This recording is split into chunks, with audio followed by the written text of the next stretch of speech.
신라 그리고 고구려 백제 세 나라가 삼국이 이제 마무리가 되고 통일이 되는 이야기를 해보도록 하겠습니다. 네, 신라의 삼국 통일인데요. 먼저 이제 백제가 멸망하는 과정을 좀 살펴보도록 할게요. 백제가 멸망한 거는 이제 서기 660년 의자왕 때 멸망을 합니다. 자, 신라가 이제 사실은 뭐 이전에 뭐 엄청나게 강력한 국가로 있었던 시기는 이제 정복군주였었던 진흥왕 때가 가장 강력한 시기였고요. 사실 이 시기 660년을 전후한 시기만 하더라도 이제 신라에게는 굉장히 위기감이 이제 굉장히 크던 시기입니다.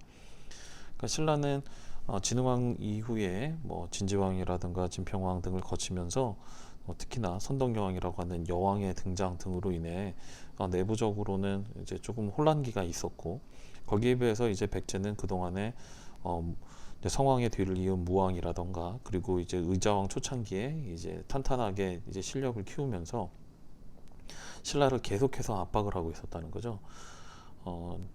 이제 백제의 경우에는 이제 성왕이 관산성 전투에서 신라에게 이제 사로잡혀서 목숨을 잃은 이유로 이제 나는 그냥 한 명만 이제 깐다. 이제 우리 예전 오래된 영화에서 나왔던 말인데, 나는 하나만 깐다. 그게 누구? 그러면은 백제 입장에서는 신라였어요. 그래서 신라에 대한 공격이 이제 계속됩니다. 그러다가 이제 의자왕이 그 앞선 무왕 때에도 이루지 못했었던 성과를 내는데, 그게 이제 지금의 이제 그 경남 합천 일대를 장악을 하게 되는데요. 이 경남 합천 일대라고 하면 경상도하고 전라도를 연결해주는 이제 주요 요충지에 있는 곳이었기 때문에 이 주요 요충지에 있었던 이제 그 당시에 대야성이라고 불렀는데, 이 대야성을 백제가 차지함으로써 이제 신라로서는 경주까지 가는 최단거리 루트가 이제 뚫린 셈이에요. 그래서 이제 신라 입장에서는 굉장히 힘들었죠. 이때 이제 등장했었던 인물이 이제 바로 나중에 신라의 왕이 되는 김춘추 태종무열왕입니다. 이 태종무열왕의 경우에는 뭐 화랑 출신으로 신라에서 이제 높은 벼슬을 하고 그렇게 살고 있었는데, 이 대하성 전투에서 대하성 성주의 부인이 바로 김춘추의 딸이었어요. 그러니까 김춘추는 개인적으로는 죽은 자기 딸의 그 복수를 하는 것이고, 이제 국가적인 차원에서 봐서는 지금 삼국 중에서 가장 외진 곳에 있으면서 고구려 이제 백제의 침략을 통해서 지금 되게 힘들어지고 있는 이제 나라를 지키기 위해서 이제 여기저기 활동을 하죠. 그래서 이제 김춘추가 고구려로 넘어가서 고구려의 연개 소문을 설득을 해서 이제 백제와 싸울 때 이제 고구려의 도움을 이제 얻으려고 하는데, 이 연개 소문이 그렇게 호락호락한 사람이 아니죠. 그래서 신라의 의도를 간파하고 오히려 역으로 이제 신라와 백제를 활용을 해서 수나라 당나라하고 싸우고 있었던 고구려를 이제 오히려 안정시키려고 하는 그런 의도를 보입니다. 결국 이제 고구려를 끌어들이는데 실패를 한 김춘추가 이제 다시 이제 돌아오게 되는데요. 이때 돌아올 때 이야기가 오늘날까지도 이게 아마 여러분도 들어보셨을 겁니다.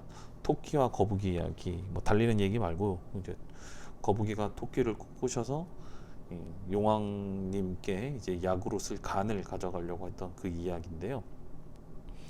그 이야기 많이 들어보셨을 거예요. 그때 이제 토끼가 뭐라고 하고 탈출을 했냐면, 자기가 간을 육지에 가서 갖고 올 테니까 나를 다시 육지로 돌려보내달라. 그러면 내가 간을 갖고 오겠다. 라고 얘기를 해서 육지로 오자마자 거북이를 놀리고 도망가 버리거든요. 근데 이제 이 이야기의 원조격인 이야기가 바로 김춘추가 고구려에 있으면서 고구려의 요구를 들어주겠다고 얘기하고는 이제 신라로 탈출한 얘기가 그 원조다, 이렇게 얘기를 합니다. 당시 고구려가 신라하고 그 동맹을 맺기 위해서 내세운 조건이 그 한강 상류 지역 일대라던가, 그러니까 그동안에 고구려가 상실한 남쪽 영토를 돌려받는 거였는데, 이거를 돌려준다 그러면 아무리 신라가 백제랑 싸우느라 힘들다지만 고구려한테 이 땅을 돌려주고서는 도저히 나라가 운영이 안 되니까, 결국 이 땅을 돌려주기 위해서는 내가 신라에 가서 여왕을 설득해 보겠다라는 핑계로 이제 탈출을 성공했다고 하죠. 그렇다면 이제 신라 입장에서는 이제 도와줄 나라가 별로 없는 거죠. 뭐 선생님이 지도를 잠깐 이렇게 그려보면 이제 당시 이제 신라가 이쪽 편을 차지하고 있고 이쪽이 이제 백제죠. 그리고 나서 이제 이렇게가 이제 고구려인데 이제 고구려가 있고 신라가 있고 이제 백제가 있는 상황에서 백제는 신라를 계속 공격하는 상황. 그리고 고구려도 신라가 이쁜 상황은 아니죠. 지금 당장 신라하고 싸우고 있지는 않지만 뭐 상황만 바뀌면 언제든지 신라를 공격할 수 있는 상황. 거기다가 이제 바다 건너에 이제 제주도가 있고 뭐 울릉도도 있고 여기 일본이 있으면 일본은 이제 당시 외라고 불렀거든요. 근데 당시 외는 백제하고 친구였기 때문에 역시 이제 신라를 공격하는 입장에 있습니다. 그리고 여기 위로 올라가면 이제 고구려가 있고 백제, 신라, 외 그리고 북쪽에는 당시에 돌궐이라는 지금 여기 지도상에서 조금 걸리네요. 돌궐이라는 그 유목 민족들이 있었거든요. 돌궐과 고구려가 손을 잡고 있었고요. 고구려하고 백제가 사실상 여기 한강유역을 이제 신라가 차지하고 있기는 했지만 이렇게 그다음에 백제하고 외가 또 이렇게 손을 잡는 구조죠. 당시 이제 중국에 당나라가 있었거든요. 그래서 당나라는 돌궐 고구려하고 맞싸우는 중이었습니다. 그러니까 당나라는 돌궐 고구려하고 싸우고 있는 중이고 그리고 신라는 백제 외 뭐 고구려 등과 사이가 안 좋다 보니 결국에는 당나라와 신라가 서로 동맹을 맺을 수밖에 없는 국제적인 여건이었죠. 그래서 한강유역을 신라가 차지하고 있었기 때문에 얻을 수 있었던 이익이 바로 당나라와 직접 연결을 함으로써 주변에 있는 다른 나라들을 이제 무너뜨리는 계기가 됐다 이렇게 얘기를 합니다. 당나라하고 신라하고 서로 협상을 해서 이제 같이 싸우기로 했는데 당나라는 당연히 먼저 고구려부터 치자고 했죠. 그리고 이제 신라의 경우에는 먼저 백제부터 치자고 했습니다. 그래서 어느 나라를 먼저 칠 거냐라고 했는데 결국에는 힘이 약한 신라가 더 이럴 때는 더 유리했던 거죠. 당나라가 고구려 칠 때 신라가 고구려를 이제 같이 공격을 한다면 그 사이 백제가 공격하면 우리나라는 어떻게 되냐 이거죠. 그러니 힘이 여력이 있는 당나라가 신라가 백제를 공격할 때 먼저 도와주면 백제가 멸망한 이후에 당나라가 고구려를 공격할 때 신라도 도와주겠다 이렇게 나가게 된 거예요. 그래서 결국 이제 신라와 당이 연합해서 백제를 먼저 공격하게 됩니다. 자, 그렇다면 당나라는 왜 고구려를 침략하고 신라하고 힘을 이제 합치고 백제를 공격하는 상황이 됐을까? 이게 이제 바로 고구려와 그리고 그 이전 중국 세력 간의 갈등이 아주 뿌리 깊게 영향을 끼치고 있었기 때문입니다. 지금 백제 멸망하는 얘기하다가 갑자기 이제 고구려하고 중국 세력이 싸우는 얘기로 갔는데 그냥 감안하고 보세요. 네. 자, 그렇다면 왜 고구려하고 중국 세력이 다툼이 생겼을까? 이거를 설명을 하기 위해서는 잠깐 추가 설명이 필요할 것 같아요. 자, 여기 보시면 지도를 한번 다시 그려야 되겠네요. 자, 고구려는 이제 한반도 북부 지역과 그리고 이제 요하강을 경계로 해서 여기가 요하강이죠. 요하강을 경계로 해서 이쪽에 있는 중국 세력과 늘 이제 대립을 했었단 말이죠. 중국이 여기 있으니까 조금 어색하네요. 중국을 지우고 잠시만요.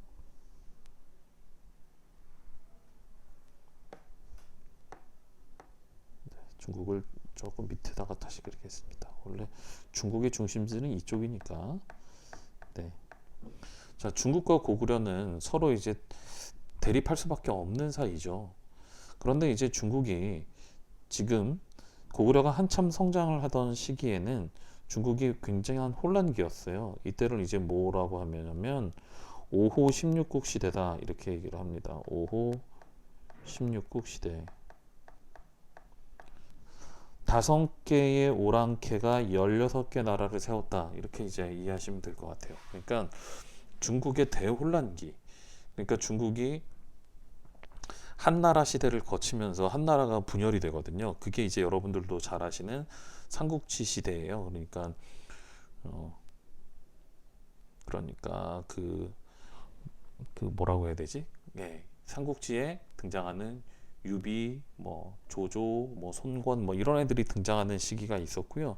그 시기를 통일을 한 건 이제 조조의 밑에 있었다가 이제 그 조조의 세력이었던 위나라를 뒤집어 엎은 이제 진나라가 차지를 합니다. 근데 그 진나라가 멸망하고 들어선 게 5호 16국이에요. 그러니까 진나라가 그 삼국 시대의 혼란을 마무리 짓긴 했는데 얼마 되지 않아서 북쪽에 있는 다섯 오랑캐들이 내려와서 이제 16개의 나라를 세우면서 이제 아주 혼란해집니다. 그래서 이 5호 16국 시대를 거치고 이거를 이제 5호 16국이 좀 정리가 돼요. 그래서 이제 중국의 이거 북조라고 얘기하면서 남조를 쓰고 있네요. 중국 북부 지역이 북조로 정리가 됩니다. 북조라는 좀 강력한 그 여러 나라들이 왔다 갔다 합니다. 이게 나라 이름은 아니에요. 북조가 여러 나라가 북쪽에 있었어요. 이 5호 16국 시대에 그 원래 중국을 통일을 했었던 진나라는 남쪽으로 내려가서 또 여러 나라들이 겹칩니다. 그래서 이때를 뭐라고 부르냐면 남조 시대라고 불러요. 그래서 중국이 5호 16국 시대를 거쳐서 북조와 남조의 남북조 시대를 거쳐 이거를 통일한 나라가 수나라예요. 자, 그러니까 지금 얘기가 좀 복잡하시죠? 다시 좀 잠깐 정리를 하면 제일 처음에 우리 한나라가 있다가 한나라가 분열되면서 삼국시대가 왔고 삼국시대를 통일한 나라가 진나라. 진나라가 북쪽에 오랑캐들이 들어와서 5호 16국 시대가 되면서 남쪽으로 내려간 게 남조, 그리고 그 5호 16국이 정리가 좀 되는 게 북조, 그리고 이 북조 남조가 통합된 게 수나라 이렇게 됩니다. 그래서 이 수나라 앞의 시대를 삼국시대의 위초고 세 나라 중에서 이제 정통이 위나라에 있다고 봤거든요. 그래서 위, 그리고 이거를 통일한 게 위나라의 뒤를 이은 진, 그리고 남북조 해서 위진 남북조 시대 이렇게 부릅니다. 이 시대를 총괄해서요. 이게 이제 대략 어느 정도 되냐면 대략 이제 200년경, 그러니까 기원후 AD 한 200년 전후부터 시작을 해서 황건적 남부터 시작하면 뭐 180년대부터 시작을 합니다만 어쨌든 AD 200년경부터 시작을 해가지고서 대략 AD 한 600년 언저리까지 약 이제 600년까지니까 대략 약 400년의 혼란기예요. 이 400년의 혼란기 동안 고구려가 바로 성장을 할 수가 있었던 거죠. 중국이 쪼개져 있었기 때문에 고구려가 세력을 키울 수 있었습니다. 이 5호 16국 시대가 끝난 시점이 언제냐면 대략 광개토대왕 때예요. 그러니까 우리가 광개토대왕과 장수왕을 얘기하면서 광개토대왕 시절에 영토를 넓게 확장을 했지만 장수왕 때는 그렇게 한반도 남쪽의 한강유역을 차지한 걸 빼고는 그렇게 확장을 안 하거든요. 그게 이제 안 한 게 아니라 어떻게 보면 못한 거죠. 중국이 아주 혼란스럽다가 중국이 이제 크게 두 개로 정리가 되니까 더 이상 고구려가 어떻게 해보기가 힘들었던 거죠. 근데 그 중국이 400년 만에 통일을 했어요. 그게 바로 뭐예요? 수나라입니다. 그러니까 수나라 입장에선 그동안 중국을 괴롭혔었던 주변의 이민족들이라던가 이런 그 나라들한테 자신의 그 대단함을 보여줘야 된단 말이에요. 근데 이 대단함을 보여주는데 가장 걸림돌이 바로 고구려였던 거예요. 그래서 수나라가 이제 북쪽에 있었던 뭐 돌궐 세력들이라던가 이런 애들을 좀 정리를 좀 하고 내부를 조금 정리를 하면서 이제 고구려를 이제 벼르고 있었죠. 너 한번 어디 걸려봐라 이러고 있었단 말이에요. 근데 이제 고구려 사람들도 당시에 바보가 아니었기 때문에 이제 통일된 중국이 고구려를 이제 침략해 올 거라는 것을 이제 당연히 생각을 했죠. 그래서 이 수나라하고의 다툼을 생각을 좀 해놓고 어떻게 하냐 그러면은 미리 선공을 펼칩니다. 그냥 얘기를 하면 싸움에서 먼저 주먹질을 해버렸어요. 그래서 수나라를 공격을 합니다. 이게 이제 수나라를 세웠던 중국을 통일했던 수나라 문제 때 일인데요. 이 수 문제 때 먼저 고구려가 쳐들어가자 수나라 입장에서는 여기에 반격을 안 하면 그냥 주변에 있는 나라들한테 무시를 당하게 된단 말이죠. 중국을 통일했다고 해서 대단한 줄 알았더니 뭐 고구려랑 싸워서 못 싸우네? 뭐 이렇게 되면 주변에서 가만 안 두니까 수 문제 입장에서는 어쩔 수 없이 고구려를 쳐들어옵니다. 이게 이제 수나라의 1차 침입이에요. 그러니까 수나라가 준비되기 전에 먼저 고구려가 공격을 한 거죠. 근데 이제 고구려는 이미 성공을 먼저 했다는 얘기는 수나라가 쳐들어온 걸 충분히 대비하고 있었던 걸로 그렇게 보여집니다. 수나라의 기록을 보면 이때 수나라의 1차 침입 군대는 고구려랑 싸워보기도 전에 태풍과 각종 전염병에 시달리다가 결국 싸워보지도 않고 돌아왔다, 이렇게 기록이 되어 있는데 이 중국 측 기록을 100% 믿기는 좀 힘들죠. 왜냐하면 수나라군이 쳐들어왔던 시기는 태풍이 몰려오는 시기도 아니고 전염병이 유행할 만한 시기도 아니었기 때문에 아마 수나라가 고구려랑 싸워서 졌다는 얘기를 하기가 힘들어서 그렇게 전염병과 그런 태풍을 핑계를 댄 게 아닐까, 이렇게 얘기들을 합니다. 그리고 이제 나서 수문제의 아들이었던 수양제가 권력을 잡고 나서는 아버지도 못했던 고구려에 대한 침략을 이제 제대로 하겠다라고 해서 쳐들어온 게 수나라 100만 대군의 침략입니다. 자, 그게 이제 바로 여기에 있는 수나라의 침입, 보통 얘기하면 우리 수양제의 침입을 얘기를 합니다. 이때 수양제의 100만 대군은 실제로는 그 규모가 100만을 더 넘어섰다라고 얘기를 합니다. 그러니까 전투에 나선 사람들만 100만이고 뭐 물자를 수송한다거나 하는 사람까지 포함하면은 뭐 200만, 300만이 될 거다. 뭐 혹은 1차 세계대전 전까지 국가 대 국가 간의 싸움에서 100만 이상의 규모를 동원한 건 이게 처음이자 마지막이었다, 이렇게 얘기할 정도로 엄청난 군대를 끌고 고구려에 쳐들어옵니다. 그런데 안타깝게도 우리한테는 다행입니다만 첫 번째 전장이었었던 요동성을 뚫지를 못합니다. 그래서 100만 대군이 요동성에서 그냥 할 일 없이 그냥 계속 이제 버티고 있는 거예요. 근데 100만이라는 병력을 편성을 못해서 안 하는 게 아니거든요. 왜냐하면 그 100만을 먹여 살리는 게 어마어마한 일입니다. 특히나 중국의 중심지에서 여기 있는 요동성까지 물자를 수송해서 갖고 오는 게, 이게 100만 명이 먹을 걸 갖고 온다는 게 지금처럼 길이 잘 뚫려 있고 뭐 무슨 도로라던가 뭐 철도를 이용하거나 비행기를 이용할 수 있는 상황이 아닌데 이 시기에 100만 명을 먹여 살리는 게 쉬운 일이 아니었을 겁니다. 그래서 요동성을 뚫지도 못하지.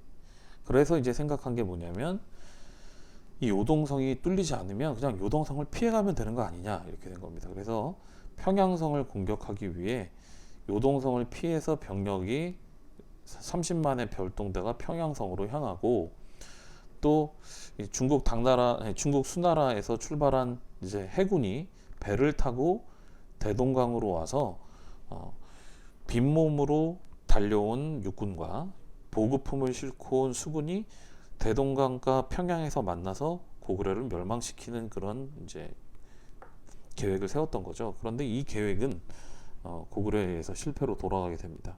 당시 이제 당나라의 해군이, 당시 수군이라 그랬죠. 수군들이 대동강까지 온 거는 맞는데 이때 이제 그 다음 왕이 되는, 그 영영왕 다음 왕이 영유왕이 되는 그 고건무가 이 병력들을 유인을 해서 마치 고구려가 전쟁에서 져서 도망가는 것처럼, 그래서 수나라 해군이 자기들만의 힘으로도 얼마든지 평양을 함락시킬 수 있을 것처럼 보이게 만들어서 유인을 한 끝에 수나라의 그 병력들이 고구려의 그 함정에 빠져가지고서는 이제 패배를 하고 싣고 왔었던 물자들은 모두 이제 털리게 되는 상황이 됩니다. 그러자 힘들게 30만 병력이 평양성까지 왔는데 와 있을 줄 알았었던 수나라의 해군이 싣고 온 그 보급품은 없고, 그래서 결국 평양성까지 왔다가 보급이 떨어진 이 수나라군이 이제 도망을 가게 됩니다. 이 도망가는 과정에서 이제 살수라는 곳에서 뭐 학자들에 따라 청천강이라고 하는 설도 있고 뭐 압록강이라는 설도 있고 있습니다만, 이 살수에서 기다리고 있었던 고구려 을지문덕 장군이 이끄는 병력들에게 대패를 하게 되죠. 그래서 30만 중에서 설하 돌아간 병력이 뭐 불과 몇 청에 불과하다 할 정도로 이제 수나라가 대패를 합니다. 이렇게 크게 패배를 하고 나니까 수나라 입장에서는 창피하죠. 그렇게 큰 소리 떵떵 치고 가서 100만이나 이끌고 가서 졌는데. 그래서 그 다음에 다시 쳐들어옵니다. 이게 이제 3차 침입이에요. 실패합니다. 그러자 그 다음에 또 쳐들어옵니다.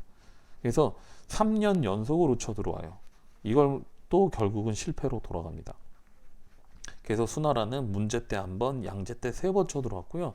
그리고 나서 마지막으로 지고 난 그 다음 해에 다시 고구려를 쳐들어오려고 하다가 수나라 안에서 반란이 일어나서 결국 수양제가 부하들한테 잡혀서 죽고, 그 수양제의 가까운 친척 이제 이종 사촌이었었던 이제 사람이 나라를 다시 세웁니다. 이게 이제 바로 좀 아까 백제를 설명할 때 등장했었던 당나라입니다. 그래서 이 당나라가 등장을 하면서 수나라하고 고구려의 전쟁은 끝이 나죠. 자, 그런데 당나라 입장에서는 이 고구려가 밉죠. 이거 언젠가 손 봐줘야죠. 하지만 지금은 아니에요. 수나라가 그렇게 고구려랑 싸우다가 된통 당하고 국민들의 그런 그 불신을 사서 이렇게 망했는데, 또 고구려랑 싸운다 그러면은 백성들이 가만히 있질 않겠죠. 그래서 당나라는 가능하면 이걸 싸우지 않으려고 합니다. 그래서 당나라도 싸우기 싫고요. 지난 3년 동안, 내리 3년을 수나라 공격을 받으면서 버텨왔었던 고구려도 전쟁 영웅이었던 평양성을 지켜낸 그 왕의 동생이었던 고건무가 왕위에 즉위한 이후가 되면, 영유왕 때가 되면 당나라랑 안 싸우려고 그럽니다. 그냥 싸우려고 하진 않고 대신 천리장성을 축조를 해서 이제 방어에 이제 치중을 하려고 하죠. 그게 이제 바로 여기에 보이는 천리장성 연결지점 추정도라고 하는 겁니다. 그래서 이쪽에 그 요하를 따라서 지금 이렇게 장성을 설치를 한 겁니다. 자, 그런데 이렇게 그 수비적으로 방어에만 추진하는 그 고구려의 상황에 대해서 반발하는 세력들이 있었던 거예요. 당시 이제 당나라는 지들도 이제 싸우기 싫으면서 고구려한테다 대고 계속해서 무리한 요구를 합니다. 이 무리한 요구를 이제 그 고구려 입장에선 전쟁을 하지 않아야 되겠다라는 생각에서 이 무리한 요구를 들어줘요. 그래서 수나라하고 싸우면서 승리를 거둔 걸 기념하기 위해서 세워놨던 경관탑을 뭐 허물어 버린다던가, 아니면 뭐 수나라의 포로로 잡혀와 있었던 수나라 출신 병사들을 포로로 잡았던 애들을 뭐 돌려보내준다던가, 아니면 고구려의 지도를 이제 당나라에 갖다 바친다던가 하는 식으로 어떻게 보면 굉장히 그 저자세로 당나라하고 안 싸우려고 이렇게 피해 봅니다. 그런데 이런 그 피하는 움직임이 고구려 내에서의 반발을 이제 낳게 했고요.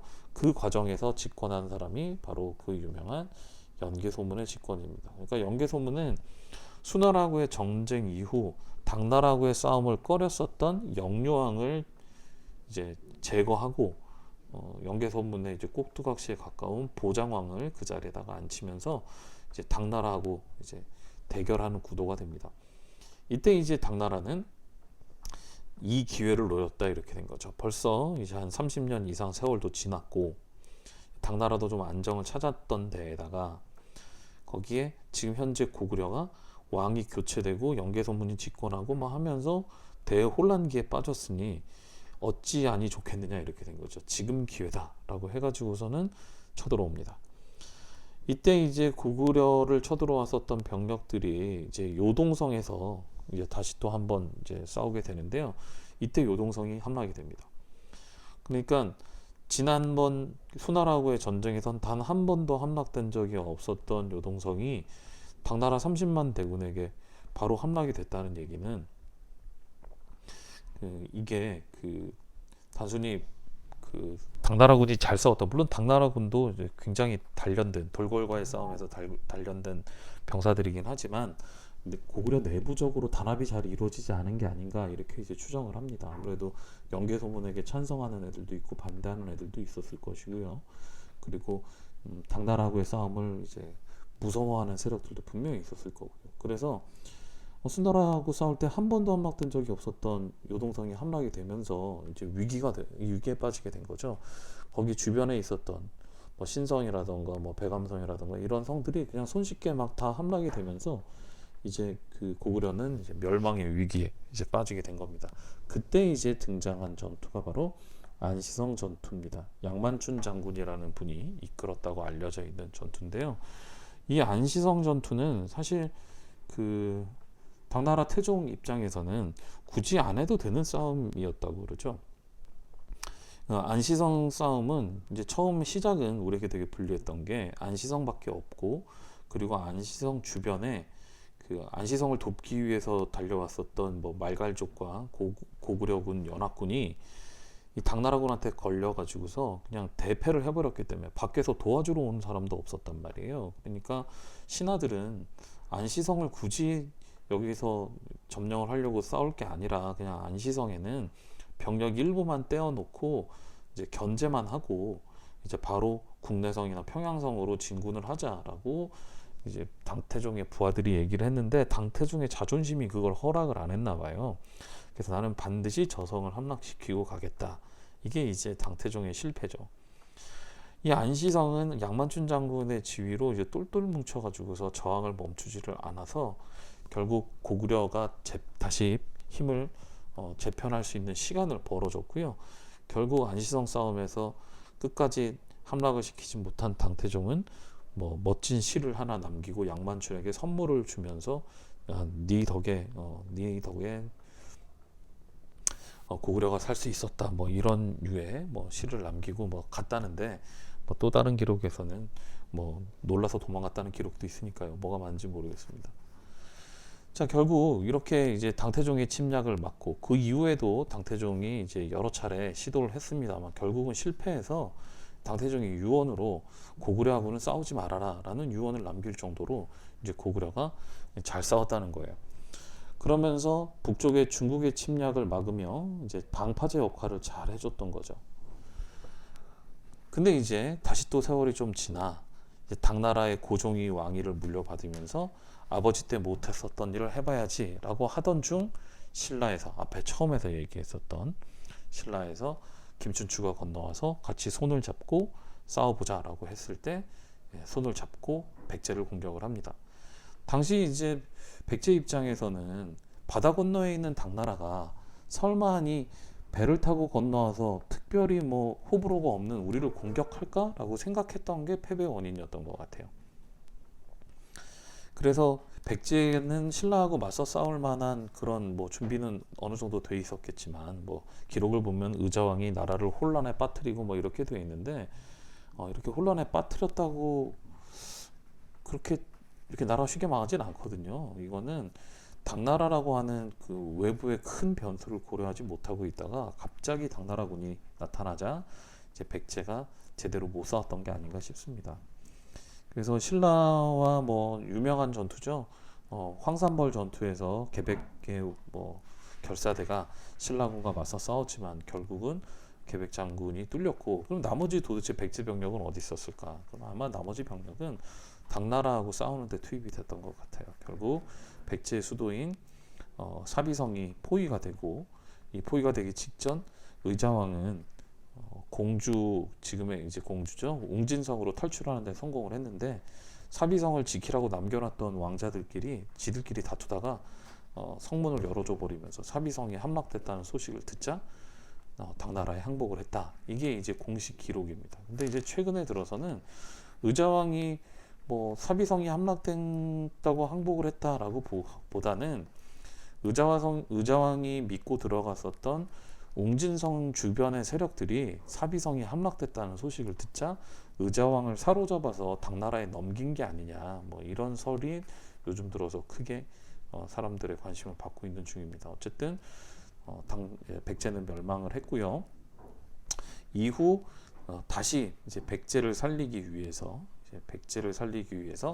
지금 보시면 백제를 살리기 위해서 그 일본이 동맹국이라 그랬죠. 일본의 병력까지 이제 백제로 오고 또 백제 내에서도 주로 전투가 그 요 지역에 집중되어 있다 보니 요 지역은 아직까지도 백제 세력이 남아 있었거든요. 그래서 백제 부흥 운동이 몇 년 동안은 계속 이제 진행이 됐습니다.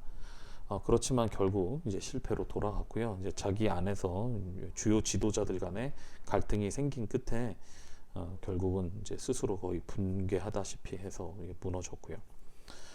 그런가 하면 이제 그 백제가 이제 무너진 바로 직후 이제 당나라가 이제 고구려를 공격하면서 신라의 도움을 요청을 했죠.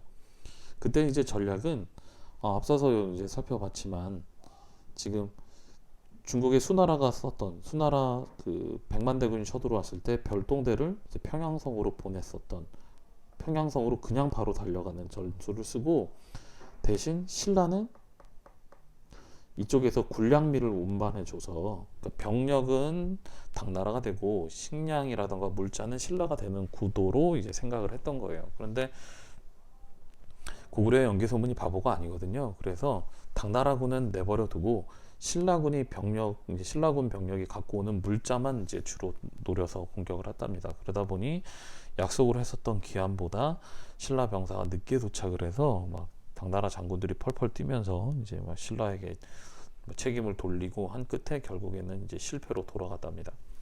근데 문제는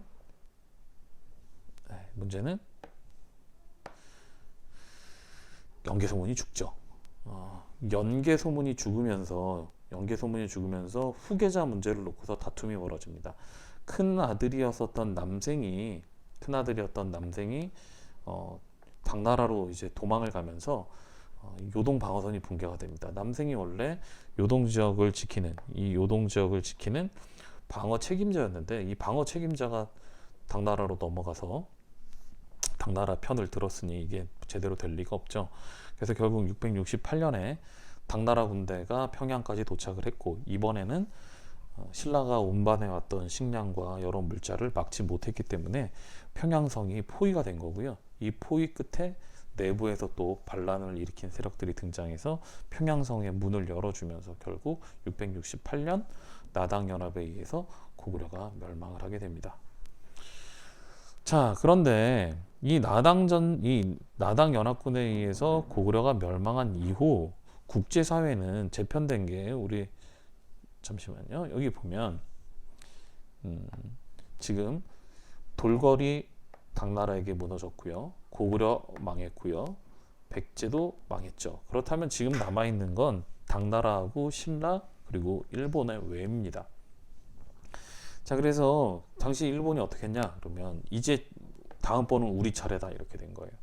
그래서 다음번은 우리 차례니까 준비를 해야 된다라고 해가지고서 이 일본의 그 바닷가 우리 한반도와 가까이 있었던 큐슈라든가 큐슈섬이라든가 이런 곳에 막 성을 쌓고 신라와 당나라 연합군이 쳐들어오는 거를 이제 대비를 했는데 이제 둘은 별로 일본을 신경 쓰지 않았다 그럽니다.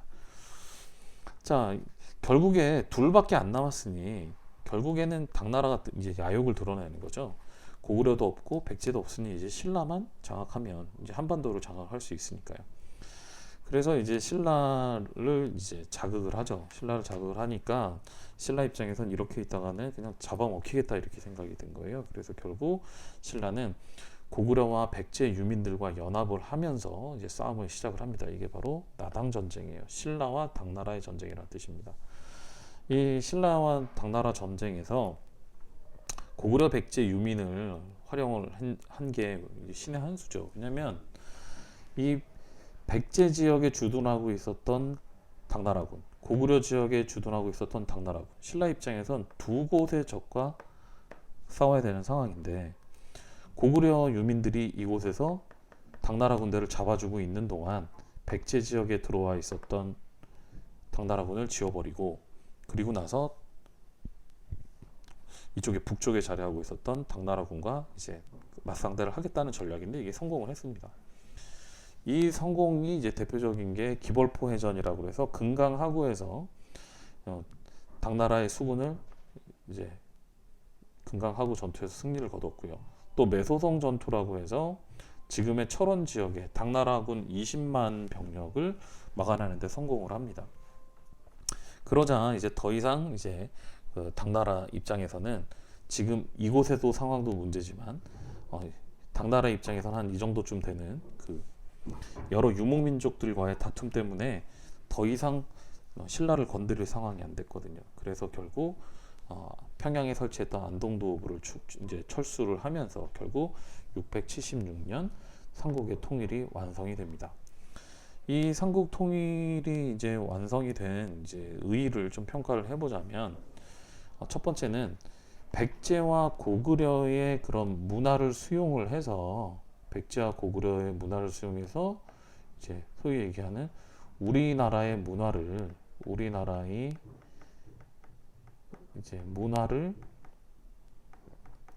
이제 만드는데 이제 기초가 만드는 이제 기초가 되었다는 거. 이게 이제 첫 번째고요. 이게 바로 민족문화 발전의 토대가 되겠죠. 우리나라 문화를 만드는 이제 토대가 됐고, 그 다음에 뭐 처음에는 뭐 백제나 고구려를 멸망시킬 때에 뭐좀